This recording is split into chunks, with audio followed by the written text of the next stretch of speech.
Como presentación, la inflamación. Nombre: Michelle Vergara. Profesor: Omar Pulgar. Carrera: Kinesiología. Y asignatura: Fisiopatología. En el siguiente video vamos a hablar sobre la inflamación. ¿Qué tipo de inflamación encontramos? No solamente se encuentra solo un tipo de inflamación. Debemos saber qué hacer cuando tengamos una inflamación, ya sea una inflamación crónica o aguda. Debemos saber qué está pasando con nuestro cuerpo. Hablaremos también sobre la cascada de inflamación, lo cual se divide en distintas fases.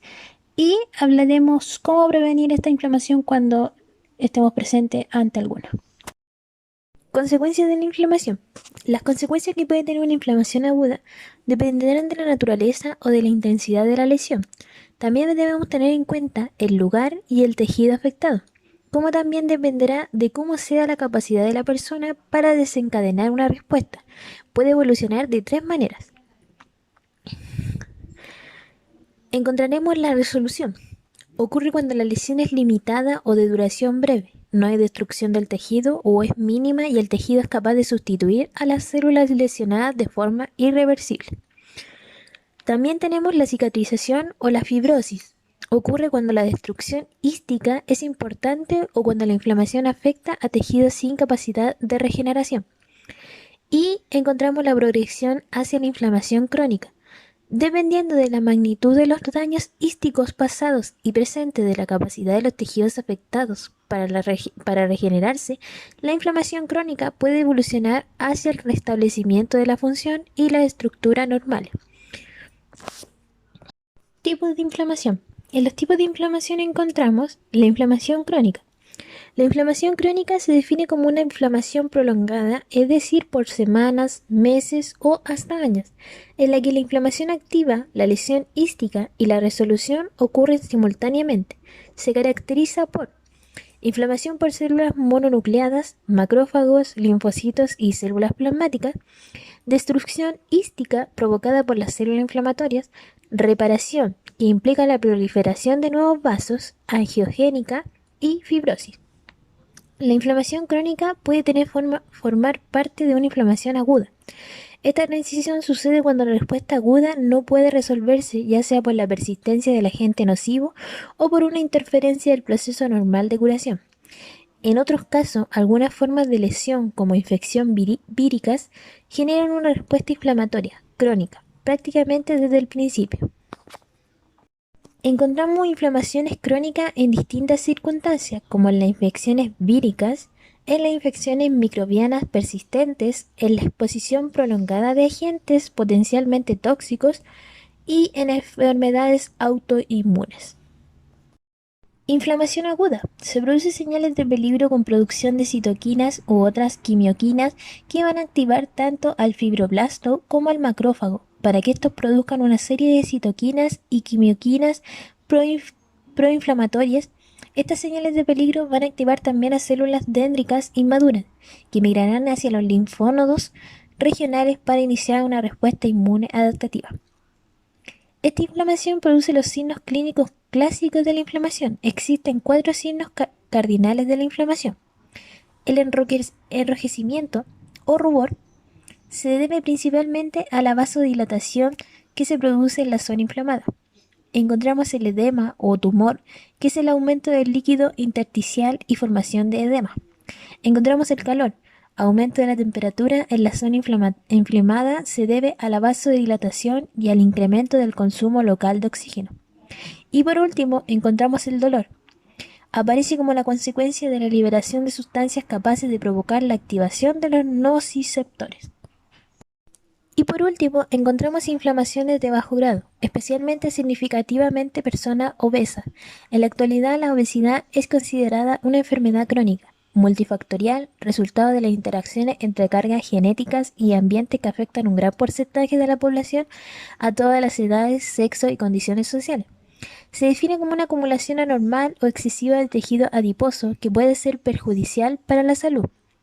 El tejido adiposo es un tejido endocrino complejo, metabólicamente muy activo, entre cuyas funciones destacan el mantenimiento del balance energético, la termorregulación, el metabolismo de lípidos y glucosa, la modulación de la función hormonal y reproductiva, la regulación de la presión arterial y la regulación de las coagulaciones sanguíneas. ¿Cómo va a afectar la inflamación al cuerpo? La inflamación puede empezar a atacar la membrana interna de la arteria o el intestino, las células del hígado y el cerebro o el tejido de los músculos y las articulaciones. Un síndrome inflamatorio multisistémico en los adultos varios meses después de la aparición de informes acerca de una infección similar entre los niños. Igual que el síndrome inflamatorio multisísmico en niños como el síndrome inflamatorio multisísmico en adultos, es una afección grave que puede inflamar algunos órganos del cuerpo, como el corazón, los vasos sanguíneos, los riñones, el sistema digestivo, el cerebro, la piel o los ojos. La inflamación suele incluir hinchazón, enrojecimiento y dolor. Donde más vamos a encontrar afecciones que se mantienen la inflamación será asociado al envejecimiento. Los más importantes son la acumulación de desechos celulares y las moleculares defectuosos o tóxicos. ¿A qué se debe esto? Esto ocurre gracias a que nosotros diariamente mueren células de nuestro cuerpo. Al pasar el tiempo se hace más difícil el desecho de estas células. El envejecimiento celular. Con el paso de los años, nuestras células se van envejeciendo, por lo cual van perdiendo sus propiedades como los de renovarse. Infecciones crónicas. Se está mucho más propenso a contraer enfermedades o infecciones crónicas cuando van pasando los años. Todo esto debido a que las defensas van disminuyendo. Deficiencias de los mecanismos inflamatorios. Con el paso de los años, nuestro cuerpo va perdiendo su capacidad de mecanismo del 100%, por lo cual ya no va funcionando adecuadamente como se va necesitando. De esta manera vamos a poder ver que los procesos de inflamación serán más duraderos en personas con edades más avanzadas, ya que su sistema será más débil y con menos capacidad de poderse renovar o responder a procesos que no se presentan. Cascada de inflamación. La respuesta inflamatoria ocurre solo en tejidos conectivos vascularizados y surge con el fin defensivo de aislar y destruir al agente dañino, así como reparar el tejido u órgano dañado. Se considera, por tanto, un mecanismo de inmunidad innata, estereotipado en contraste con la reacción inmune adaptativa, específica para cada tipo de agente infeccioso. El mayor problema que surge de la inflamación es que la defensa se dirija tanto hacia agentes dañinos como a no dañinos, de manera que provoque la lesión en tejidos u órganos sanos. En esta cascada de inflamación se van a describir tres fases. En la fase 1 se liberan localmente citocinas que inducen a la respuesta inflamatoria, reparan los tejidos y reclutan células del sistema retículo endotelial. En la fase 2 se liberan citocinas a la circulación para aumentar la respuesta local, se reclutan macrófagos y plaquetas y se generan factores de crecimiento. Aparece una respuesta de fase aguda, con disminución de los mediadores proinflamatorios y liberaciones de los antagonistas endógenos. Estos mediadores modulan la respuesta inflamatoria inicial. Esta situación se mantiene hasta completar la cicatrización, resolver la infección y restablecer la homeostasis. Si la agresión es importante o se mantiene en el tiempo, aparecerá la fase 3, o de reacción sistémica masiva. Las citocinas activan numerosas cascadas humorales de mediadores inflamatorios que perpetúan la activación del sistema retículo endotelial, con pérdida de la integridad microcirculatoria y lesión en órganos diversos y distantes. ¿Dónde y cómo actúan los medicamentos? El tratamiento farmacológico del cuadro inflamatorio propiamente dicho es aún objeto de numerosas controversias. Debe tenerse en mente la presencia de insuficiencia suprarrenal oculta y aportar esteroides según protocolo. Otras medidas importantes son el control metabólico e iniciar lo antes posible un soporte nutricional adecuado. La antitobrina 3, el glucagón, la naloxona, la inmunoglobulinas, la heparina y la aprotinina no han demostrado fehacientemente su eficacia. Los lazaroides, los captadores de radicales libres y las diferentes terapéuticas antioxidantes son objeto de investigación en estos cuadros.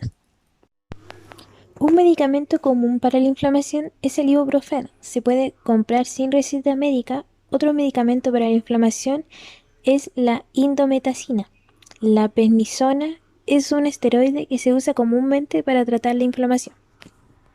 Inflamación a causa de un daño.